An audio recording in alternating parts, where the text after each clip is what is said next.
نحمده ونصلي على رسوله الكريم أما بعد فأعوذ بالله من الشيطان الرجيم بسم الله الرحمن الرحيم আসসালামু আলাইকুম রহমতুল্লাহ। সম্মানিত বন্ধুগণ, আশা করি সকলে ভালো আছেন। আজকে যে ভিডিওটি দেখতে যাচ্ছেন, আশা করি ইনশাআল্লাহ অবশ্যই তা পরিপূর্ণভাবে বুঝতে পারবেন ইনশাআল্লাহ। সর্বপ্রথম বলতে চাই, আমাদের চ্যানেলটি সাবস্ক্রাইব করে আমাদের ভিডিওটি শেয়ার করে একটি কমেন্ট এবং একটি লাইক করে পাশেই থাকবেন ইনশাআল্লাহ। কথা লম্বা না করে সরাসরি স্বপ্নের ব্যাখ্যায় চলে যাব। স্বপ্নের ব্যাখ্যাটি আমি মুহাম্মদ ইবনে সিরিন রহমতুল্লাহি আলাইহির ব্যাখ্যা বই থেকে করে থাকি। যাই হোক, আজকে স্বপ্নের ব্যাখ্যায় চলে যাই। তাজা মাছ স্বপ্নে দেখা। স্বপ্নে তাজা মাছ আকারে বড় এবং বেশি পরিমাণে দেখতে পাওয়া আর মাছের পোড়াটা অথবা তার কিছু অংশ লাভ করা অর্থ সম্পদ এবং গনিমতের মাল পাওয়ার অর্থবোধক।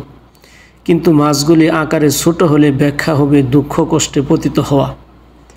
স্বপ্নে একটি কিংবা দুটি মাছ দেখতে পেলে এক অথবা দুজন স্ত্রীলোকের অর্থ প্রকাশ করে। তাজা মাছের গোশত, চর্বি, চামড়া যে খাবে কিংবা মালিক হবে সে ব্যক্তি সম্পদ ও গনিমতের মাল হাসিল করবে। আর এই সম্পদ ও গনিমত হয় বাদশাহর পক্ষ থেকে, না হয় কোনো মহিলার পক্ষ থেকে অর্জিত হবে। পক্ষান্তরে স্বপ্নে দেখা মাছটি শুকনা কিংবা লবণাক্ত হলে ব্যাখ্যা হবে সে ব্যক্তি ভাই, খাদেম কিংবা গোলাম দ্বারা বিড়ম্বনার শিকার হবে। এমত অবস্থায় মাছটি ছোট বড় হওয়ার মধ্যে কোনো পার্থক্য নেই, সর্বাবস্থায় একই ব্যাখ্যা হবে। কুমির স্বপ্নে দেখা। স্বপ্নে কুমির দেখতে পাওয়া দূত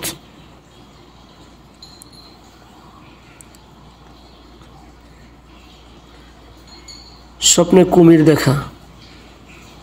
স্বপ্নে কুমির দেখতে পাওয়া দূত, শত্রু, চোর, ডাকাত ইত্যাদি অর্থ বোধক। আর যদি শত্রু মিত্র কারো আস্থা বজায় থাকে না, স্বপ্নে দেখা কুমিরের গোশত, চামড়া, হাড়, হাড্ডি, দেহের কোনো অংশ এই সমস্তই শত্রু সম্পত্তির অর্থ প্রকাশ করে। তাই স্বপ্নে কোনো ব্যক্তি এসবের একটা কিছু লাভ করেছে মর্মে দেখতে পাওয়ার অর্থ সমপরিমাণ শত্রু সম্পত্তি সে প্রাপ্ত হবে। ব্যাঙ স্বপ্নে দেখা। স্বপ্নে একটি অথবা দুটি ব্যাঙ দেখতে পাওয়ার ব্যাখ্যা ইবাদত গুজার, মুসল্লি, মুত্তাকি লোক, আপন সাধারণ যে নিমজ্জিত রয়েছে, আপন সাধনায় যে নিমজ্জিত রয়েছে তার স্বপ্নে ভাঙ্গের সংখ্যা অধিক পরিমাণে দেখতে পাওয়া।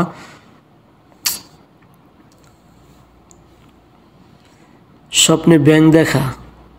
স্বপ্নে একটি অথবা দুটি ব্যাঙ দেখতে পাওয়ার ব্যাখ্যা ইবাদত গুজার, মুসল্লি, মুত্তাকি লোক, আপন সাধনায় যে নিমজ্জিত রয়েছে।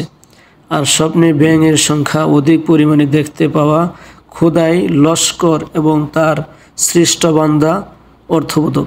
সুতরাং স্বপ্নে যদি কেউ কোনো বাড়ি, গ্রাম, মহল্লা বা জনপদে অধিক পরিমাণে ব্যাঙের আনাগোনা উপস্থিত লক্ষ্য করে, তাহলে অর্থ হবে উক্ত স্থানের অধিবাসীদের উপর আল্লাহর আযাব ও আসমানি গজব নাজিল হবে। কচ্ছপ। স্বপ্নে কচ্ছপ দেখলে তার ব্যাখ্যা কী হবে? স্বপ্নে কচ্ছপ দেখতে পাওয়া পারদর্শী, আলেম, সূক্ষ্মদর্শী, মুজতাহিদ, ইবাদত গুজার ও মুত্তাকি পরহেজগার ব্যক্তি অর্থবোধক।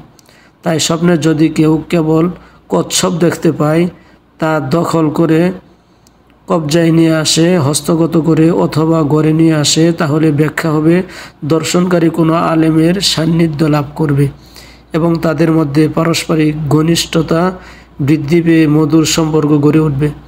স্বপ্নে কচ্ছপের গোশত খেয়েছে মর্মে যদি দেখতে পায়, তাহলে ব্যাখ্যা হবে আলেমের নিকট থেকে সে অত্যাধিক বিষয়ে কিছু জ্ঞান লাভ করবে। স্বপ্নে যদি রাস্তা কিংবা ময়লা আবর্জনার ভাগাড়ে কচ্ছপ দেখতে পায়, তাহলে ব্যাখ্যা হবে সে স্থান ইলমের কোনো মূল্য দেওয়া হয় না। আর যদি দেখে কচ্ছপটি বেশ নিরাপদে আছে, তাহলে অর্থ হবে সে স্থানে ইলমের মূল্যায়ন করা হয় এবং যথাযথ মর্যাদা দেওয়া হয়।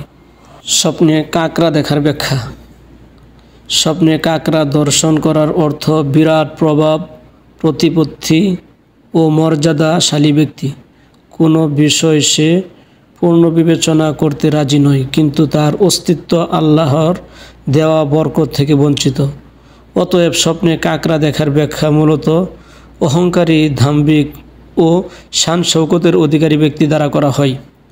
মোট কথা, সর্বপ্রকার জলীয় সামুদ্রিক প্রাণী স্বপ্নে দেখার ব্যাখ্যা তাদের আকার, আকৃতি ও গুণ বৈশিষ্ট্যের ভিত্তিতে নির্ণয় করাই বিধানসম্মত। তাই এসব দেখতে পাওয়ার ব্যাখ্যা রাজা, বাদশাহ, আমির, উমরার সাহায্যকারী ও সমর্থক অর্থে করাই বাঞ্ছনীয়। তবে এক্ষেত্রে সাহায্যকারী ও পাইক পেয়াদার সংখ্যা তাদের নিজ নিজ পদমর্যাদা অনুপাতে নিরূপিত হবে।